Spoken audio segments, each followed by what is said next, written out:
नमस्कार साथियों, आप देख रहे हो विलाई का सच।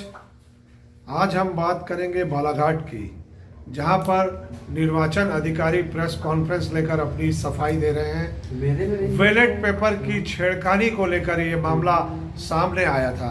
आइए देखते हैं बालाघाट निर्वाचन अधिकारी की ये रिपोर्ट। बालाघाट में कल स्ट्रांग रूम खोल करके निर्धारित समय पे और पॉलिटिकल पार्टी के प्रतिनिधियों की उपस्थिति में जो पोस्टल बैलेट थे उनको विधानसभावार छंटनी का काम किया गया, जिसमें बैहर, लांजी, कटंगी, परसवाड़ा, बारासेवनी सभी के अलग अलग बंडल बनाए गए। इस प्रक्रिया के दौरान ये आभास हुआ कुछ पॉलिटिकल पार्टी के लोगों को कि मतपत्रों की गिनती हो रही है। कोई मतपत्रों की गिनती नहीं हुई है, कोई भी पोस्टल बैलेट खोला नहीं गया है, सिर्फ उनकी विधानसभावार छंटनी की गई है और उनको अलग अलग झोलों में या बैग में रख करके पुनः सील कर दिया गया। इस पूरी प्रक्रिया के दौरान वहाँ पॉलिटिकल पार्टी के प्रतिनिधि उपस्थित रहे। कांग्रेस पार्टी से श्री निराला सिंह बघेल और विनय दशहरिया, भारतीय जनता पार्टी से कृष्णपाल सिंह बिसेन और अन्य दीगर प्रतिनिधि भी उपस्थित थे। उनकी उपस्थिति में ही स्ट्रांग रूम खोला गया था। उनकी उपस्थिति में ही इस पूरी प्रक्रिया के बाद स्ट्रांग रूम बंद किया गया। मैं पुनः कह रहा हूँ, पोस्टल बैलेट जो हैं वो पूरी तरह सुरक्षित हैं। किसी भी पोस्टल बैलेट को खोला नहीं गया है। किसी भी पोस्टल बैलेट की गिनती जैसी कोई बात नहीं है।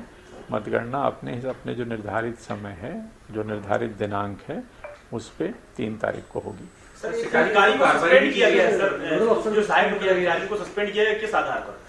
जो प्रक्रियात्मक त्रुटि है, जैसे 3 बजे का समय था, बट जो स्ट्रांग रूम खोला गया वो 1:30 पे खोला गया। जो सूचना एक तरह से जो सॉर्टिंग करी गई, जो छंटनी का काम किया गया, उसकी सूचना सही तरीके से यदि सभी जनप्रतिनिधियों को दी गई होती तो ज़्यादा बेहतर ढंग से ये काम होता, इस तरह का कन्फ्यूज़न नहीं होता। तो ये जो प्रक्रियात्मक त्रुटि हुई है उसके परिप्रेक्ष्य में जो जांच प्रतिवेदन प्राप्त हुआ है जिले से, उसके आधार पे कर्तव्य निर्वहन में जो लापरवाही रही है उसके लिए जो जबलपुर संभाग के जो आयुक्त हैं उनके द्वारा जो नोडल अफसर थे उनको निलंबित किया गया है। नहीं, ये सिर्फ बालाघाट जिले की घटना हुई। सर, आने वाले समय में ऐसी कोई गफलत ना हो, सॉर्टिंग को लेकर कोई दिशा निर्देश है कि पूरे प्रदेश में डाक मतपत्र की सॉर्टिंग कब हो? नहीं, ये दिशा निर्देश हैं कि 2 तारीख को मतगणना दिनांक से 1 दिन पहले सभी डाक मतपत्र जो जहां भी रखे हैं, अधिकांशतः जिला मुख्यालय पे ट्रेजरी में रखे हुए हैं, कुछ जगहों पे आरओ के लेवल पे भी डाक मतपत्र अस्थायी स्ट्रांग रूम में हैं। तो ये निर्देश पहले से दिए गए हैं कि मतगणना दिनांक के 1 दिन पूर्व, अर्थात 3 तारीख को मतगणना है, तो 2 तारीख को ये सभी मतपत्र मतगणना सेंटर पे जहाँ काउंटिंग होनी है वहाँ पॉलिटिकल पार्टी के लोगों को सूचित करते हुए और ये लाए जाएंगे। तो सॉर्टिंग अगर आवश्यकता है तो ये सॉर्टिंग का काम 2 तारीख को किया जाएगा जहाँ भी मतपत्र रखे हैं।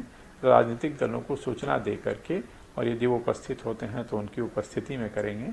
वीडियोग्राफी होगी, सीसीटीवी वगैरह तो ऑलरेडी हर जगह पे लगे हुए हैं। सर, बालाघाट में ही क्यों कल हुआ, बाकी जिलों में क्यों नहीं हुआ? उन्होंने ये चाहा कि इसको समय रहते कर लेते हैं और इसी कारण यही जो प्रक्रियात्मक त्रुटि है, इसी के कारण निलंबन की कार्रवाई की गई। अब कांग्रेस कलेक्टर को निलंबित करने की मांग कर रही है। इसमें जो भी प्रतिवेदन है वस्तु स्थिति आयोग को भेज दिया गया है। आयोग के निर्देशों की प्रतीक्षा है। आयोग इस पर अगर और कोई निर्णय करता है तो तदनुसार कार्रवाई की जाएगी। सर, आपको सूचना दी गई थी क्या? नहीं, मुझे सूचना देने की जरूरत नहीं है। ये कार्रवाई जिला स्तर पे होती है। जिला स्तर पे जो जिला निर्वाचन अधिकारी हैं और जो रिटर्निंग ऑफिसर होते हैं विधानसभा क्षेत्र के, ये कार्रवाई उसी स्तर पे होती है। तो इसकी सूचना हर जिले को राज्य स्तर पे देने की आवश्यकता नहीं होती। कांग्रेस बालाघाट कलेक्टर पर गंभीर आरोप लगा रही कांग्रेस बार-बार, तो उनकी गलती कुछ पाई है क्या? इस घटना की विस्तृत रिपोर्ट आयोग को भेज दी गई है। आयोग के निर्देशानुसार आगामी कार्रवाई की जाएगी।